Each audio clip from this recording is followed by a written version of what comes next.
Well, I think just like any teenager, I really like to hang out with my friends.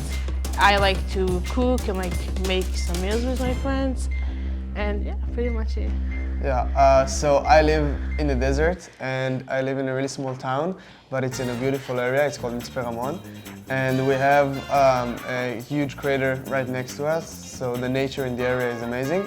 So a lot of times I used to like go down to the crater and just like hang out in the nature. And I don't know, I like to play music, I like to do some sports, like pretty much what every teenager likes to do. And in Israel, a lot of times we meet and cook with our friends because everything in Israel is so tasty. So that's a big part of our social life. I love making pasta in so many variations. Like really, any type of pasta. I really like shakshuka, which is just, I don't like shakshuka. It's one of the best Israeli foods, and it's amazing, and it's pretty simple. So you don't need to be a chef to know how to cook it. And salads, the vegetables in Israel are amazing, so salad is also great. But I mean, I think the difference is that in Israel, like, let's say navigation app, a lot of people use Apple Maps or Google Maps here, but in Israel, everyone is using Waze. In Israel, not everyone has iPhone, so we use WhatsApp as a messaging, like as a regular the messages. No one uses the messages. We get like it's a spam. I had like 400 messages that were like unopened messages before I got here, and then like everyone started talking to me on the regular messages, and it took me like a really long time to get used to it. But we have this app called WhatsApp. When you will go to Israel, if you meet Israeli people, you will have to download it because no one uses the regular messages. If we're talking about games, so I don't know about like my mobile games, but I used to play a lot of like gaming, like I don't know, Minecraft, CSGO, Overwatch, like everything you probably know here. And a lot of my English actually I learned from video games because like I had to talk English with people, and it was like very simple at the beginning, like go there, do that, do that. But I started learning just by talking because I had to talk with people, and like all the settings and everything is usually in English. It's very, very different from what I've experienced. Well, I think the first thing I noticed is Israel doesn't have as many like private schools as America, and pretty much everyone is going to public schools.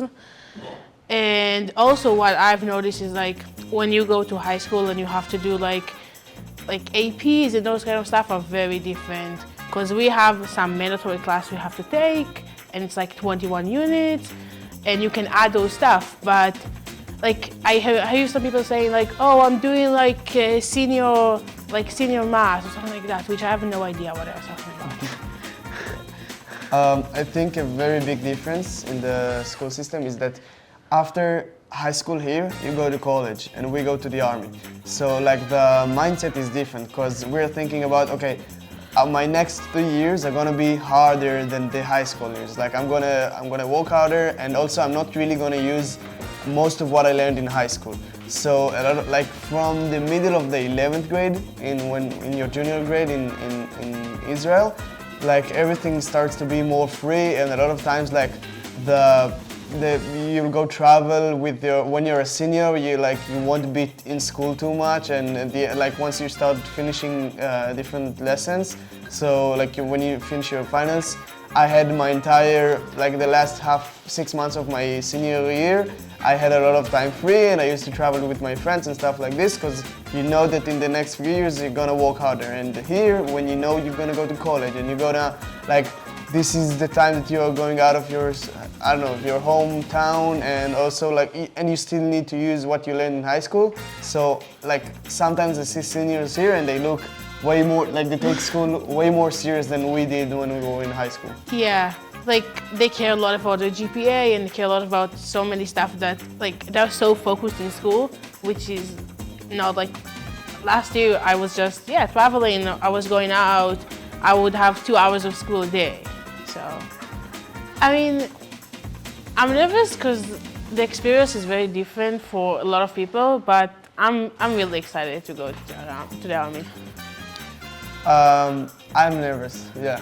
I don't know how it's gonna be, and like every role is very different, and also like each person experiences it very differently.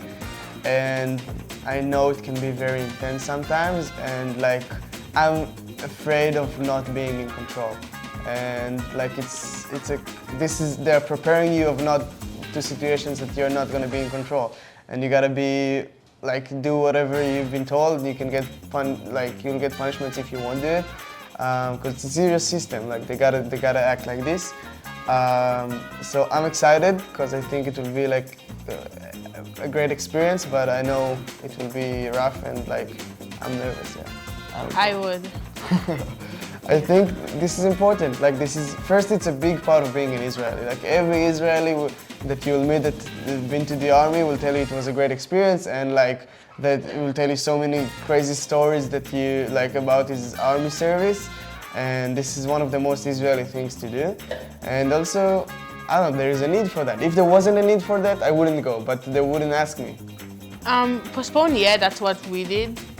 Like we need to send a form. It's actually a really easy thing to do, but to like bow out.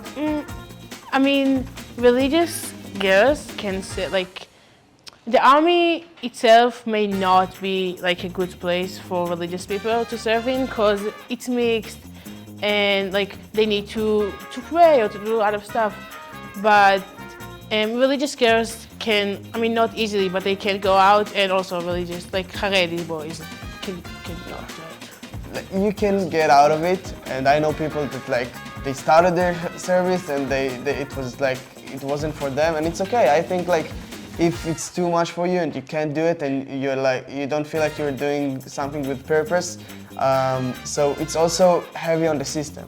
And sometimes like they gotta recruit everyone so it will be equal, but it's not like necessarily what the system needs. But like if you won't do it in a formal way of like there is something called Kaban that you need to go and talk to, that they will explain why you can't like do your service. If you'll just say I'm staying home, I'm not going, so they will come like. Yeah, like people can also like not serve for like mental issues or health issues.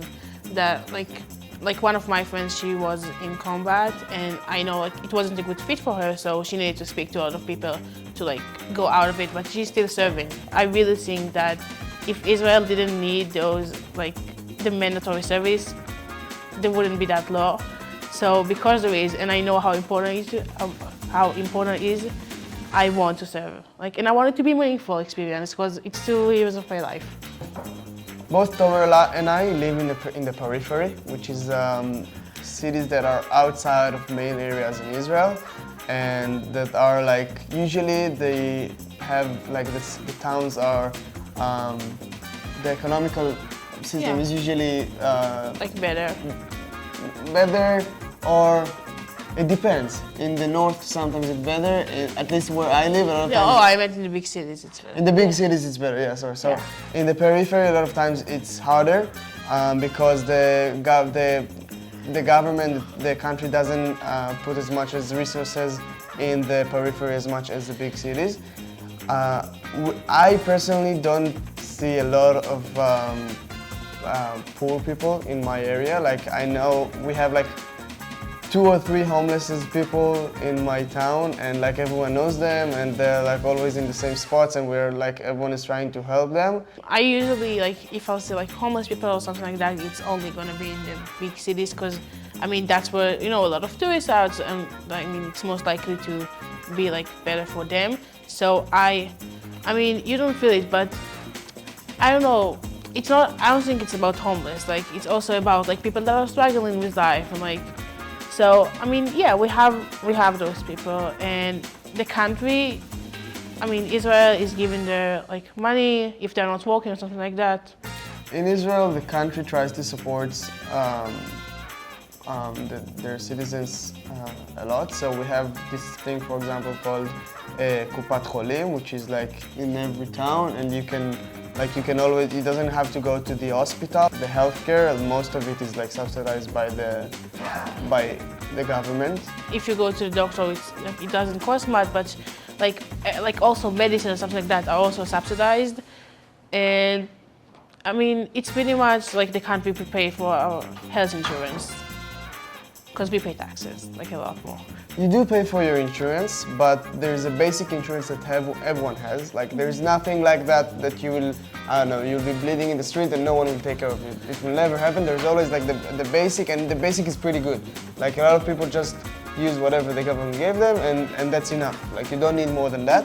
Some people, like, I don't know, if you want to do bracelets and stuff like this, braces and stuff like this, so like you need to pay extra, and like if there's special surgeries that you need to do, you will pay extra, and there are like insurances that are more expensive, but everyone has the basic, and even the more expensive ones, it's a few, I don't know, it's not as expensive. It's not something that you can handle.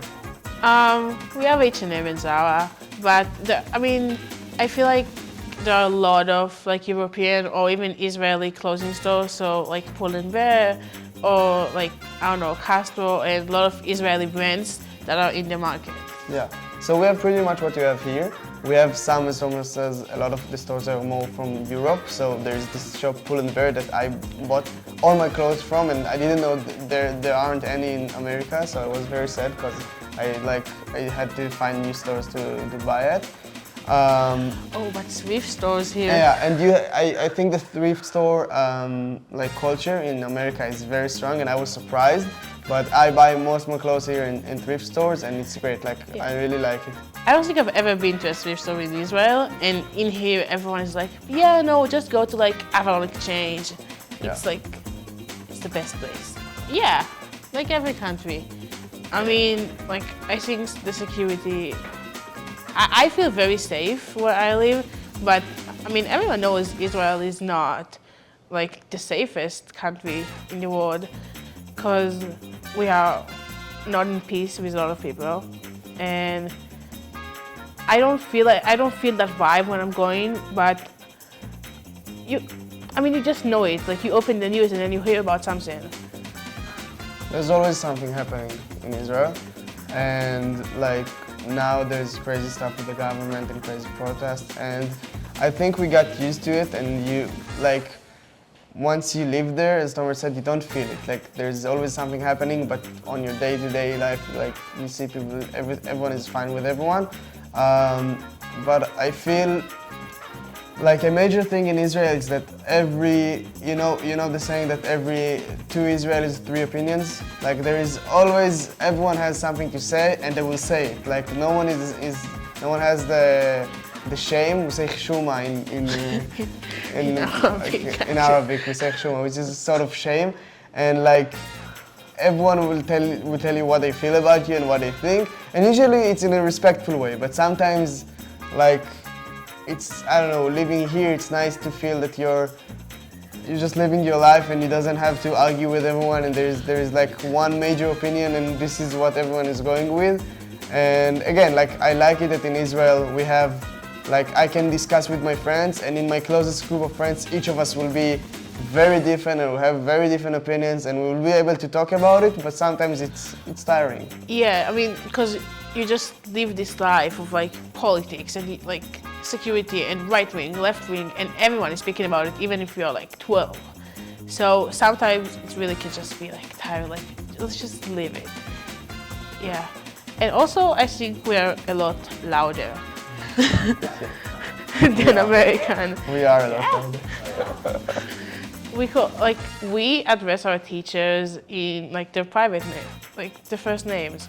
Like if the teacher's name is, I don't know, Dana, like, hi Dana, and we will speak to her as if like, I don't know, she's just an adult I know. And for every, I mean, not even teacher, even like the principal or something like that, no one will be like Mrs. or Mr. Nothing like that. And also, I mean, I have my teacher's phone number, and I know like you have their emails, but if it's a night before the test, my whole class is gonna call the teacher and be like, hey, like I need you to help me explain this thing again. So yeah, there's a really close and personal relationships with the teachers, and I know in here as well, like I know a lot of kids that really like their teachers, But in Israel, it's something more personal. There's a good chance, like my teacher, I went to her house, like, and she came, like, a lot of times we did, like, the entire class went to one of the students' house and we baked something and we, like, did a program together. And like we've been to Israel now. We went at the end of December for like a few weeks to a vacation, and like I met with my home teacher and we went like for a lunch and we talked about life. And this is like we have a really close relationship. We don't talk only about school. It's like in general life. Mm-hmm. Thank you guys so much. Really appreciate it. This is a great opportunity for us. And if you have any questions, like, we can give you our numbers, like our Instagram, something like that. Yeah, we have like a ShinShinim Instagram. If you like, I don't know if you have Instagram already, but you can save it. And also enjoy Israel. It will be amazing. Eat as much as you can because you'll never eat something that good, at least, unless you'll go to Israel again. But you'll have a great time. And I'm jealous of you.